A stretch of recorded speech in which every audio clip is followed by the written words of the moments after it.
9th class बेटा। आज हम बात करेंगे न्यूटन्स लॉ।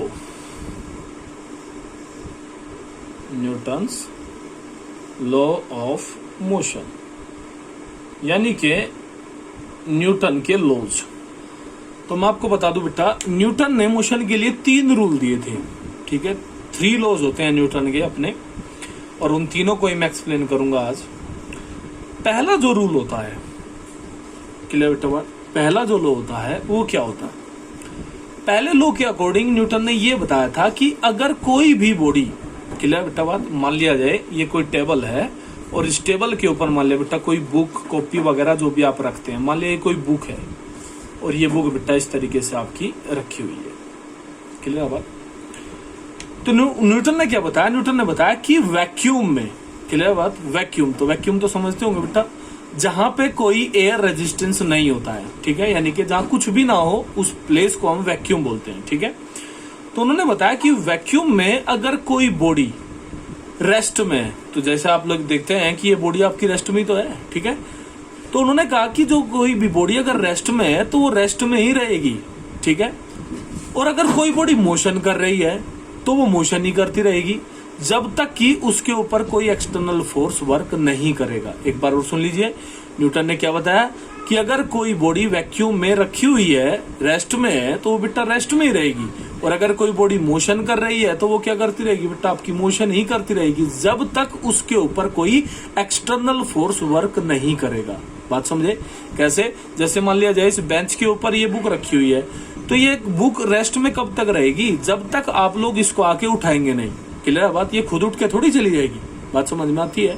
ठीक है, यानी कि कोई भी एक्सटर्नल फोर्स, ठीक है, अगर वर्क करेगा तो ही ये उठ पाएगी यहां से, नहीं तो चाहे आप 6 महीने बाद आए, चाहे 2 साल बाद आए, चाहे 4 साल बाद आए, ये इसी टेबल के ऊपर क्या होगी बेटा, आपकी रखी रहेगी। यही सेम टू सेम बात मोशन के लिए है, यानी कि अगर वैक्यूम में कोई बॉडी मोशन करती है तो वो मोशन करती रहेगी जब तक कि उसको रोकने वाला कोई एक्सटर्नल फोर्स उसके ऊपर काम नहीं करेगा। इसको बोलते हैं बेटा आपका न्यूटन्स फर्स्ट लॉ। क्लियर बेटा बात, समझ में आई होगी मेरे ख्याल में। दूसरा जो होता है आपका सेकंड लॉ। सेकंड लॉ क्या कहता है बेटा? सेकंड जो लॉ है वो कौन सा है, पहले मैं बता दूं आपको। वो होता है बेटा आपका फोर्स बराबर मास इनटू एक्सेलरेशन। ये जो आप पढ़ते हैं, ठीक है, इसको बोलते हैं बेटा आपका न्यूटन सेकंड लॉ। ठीक है, तो न्यूटन सेकंड लॉ क्या कहता है? न्यूटन सेकंड लॉ कहता है बेटा कि कोई भी जो फोर्स है, कोई भी जो फोर्स है, ठीक है, जो आपका एक्सटर्नल फोर्स होता है, वो लगने वाले जो आपका मोमेंटम होता है, जैसे लीनियर मोमेंटम, चलो मैं बता देता हूं। लीनियर मोमेंटम एक चीज होती है, पढ़ा होगा आप लोगों ने, लीनियर मोमेंटम पी से डिनोट करते हैं बेटा। ये प्रोडक्ट होता है किस किस का? मास और वेलोसिटी का। क्लियर बेटा बात?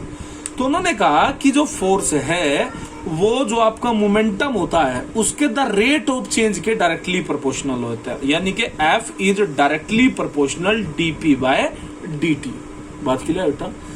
जो न्यूटन ने बताया सेकंड लॉ में, वो क्या बताया कि मोमेंटम का जो रेट ऑफ चेंज, ठीक है, डीटी के रेस्पेक्ट में बेटा इसको रेट ऑफ चेंज बोलते हैं, ना पता हो किसी को, तो जब किसी बॉडी को, किसी चीज को, सॉरी, आपको रेट ऑफ चेंज लिखना होता है तो आप उसको टाइम के रेस्पेक्ट में देखते हैं बेटा, तो वो रेट ऑफ चेंज बन जाती है। ठीक है, तो आप कह सकते हैं the rate of change of momentum, the rate of change of P का मतलब मोमेंटम, ठीक है, is directly proportional to the force. Clear बेटा बात? The rate of change of momentum, चलो मैं लिख देता हूं, the rate of change of momentum is directly proportional to the force. यानी कि जो मोमेंटम होता है हमारा, मोमेंटम क्या बताया बेटा मैंने? पी, जो कि क्या होता है? The product of mass and velocity. Clear बेटा बात? उन्होंने बताया कि ये जो फोर्स है आपका, ये मोमेंटम के डायरेक्टली, रेट ऑफ चेंज के डायरेक्टली प्रोपोर्शनल होता है। क्लियर बात? तो आप जानते हैं बेटा कि फोर्स जो है क्या हो जाएगा यहाँ पे कांस्टेंट, डीपी। पी का वैल्यू रखिए बेटा एम इंटू वी अपॉन कितना बेटा आपका dt। अब के का वैल्यू यहाँ पे कितना होता है आपका 1, तो आप मास तो कैसा रहेगा? कांस्टेंट। आप इसको बाहर ले सकते हैं, तो आपको क्या मिलेगा बेटा? dv by dt।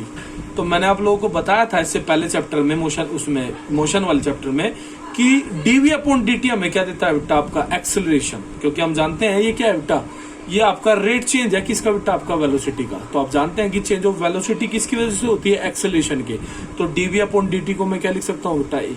तो जो आपका f है वो किसके बराबर हो जाता है, आपका बेटा मास इंटू एक्सेलेरेशन के बराबर। आई बात समझ में। तो यही जो होता है इसी को क्या बोलते हैं बेटा, आपका सेकंड लॉ बोलते हैं।